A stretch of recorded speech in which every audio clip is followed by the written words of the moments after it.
اعوذ باللہ من الشیطان الرجیم بسم اللہ الرحمن الرحیم اللہم صلی علی محمد و آل محمد وعجل فرجہم السلام علیکم تحفۃ یا علی علیہ السلام مدد ان الذین آمنوا وعملوا الصالحات اولئک هم خیر البری۔ مناقب ابن مردیہ اور خطیب خوارزم میں زہد بن شرجیل انصاری سے، جو امیر المومنین علی علیہ السلام کا کاتب تھا،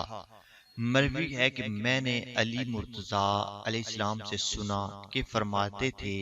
کہ رسول خدا صلی اللہ علیہ وآلہ وسلم نے مجھ سے ارشاد فرمایا، جناب میرے سینے پر تکیہ لگائے ہوئے تھے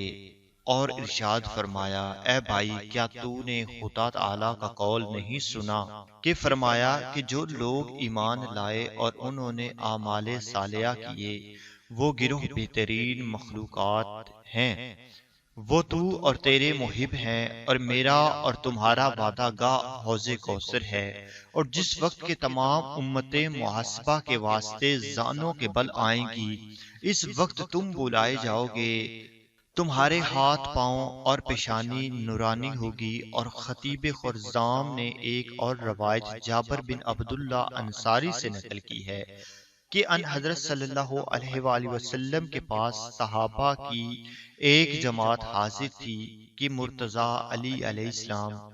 وہاں آئے، فرمایا کہ میرا بھائی تمہاری طرف آیا، بعد اذاں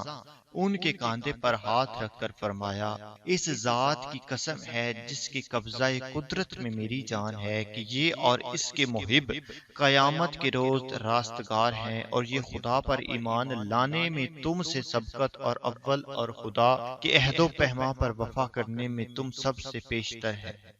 اور خدا کے حکم پر قیام کرنے میں تم سب سے بہتر، اور ریت کے حق میں تم سب سے بڑھ کر عادل، اور از روح زیادتی اور مزیت خدا کے نزدیک تم سب سے نیکوکار تر ہے۔ جابر کہتے ہیں کہ آیا مذکورہ کے نازل ہونے کے بعد جب مرتضیٰ علی علیہ السلام آتے، اصحاب رسول کہتے تھے جاء خیر البری، یعنی بہترین مخلوقات آیا۔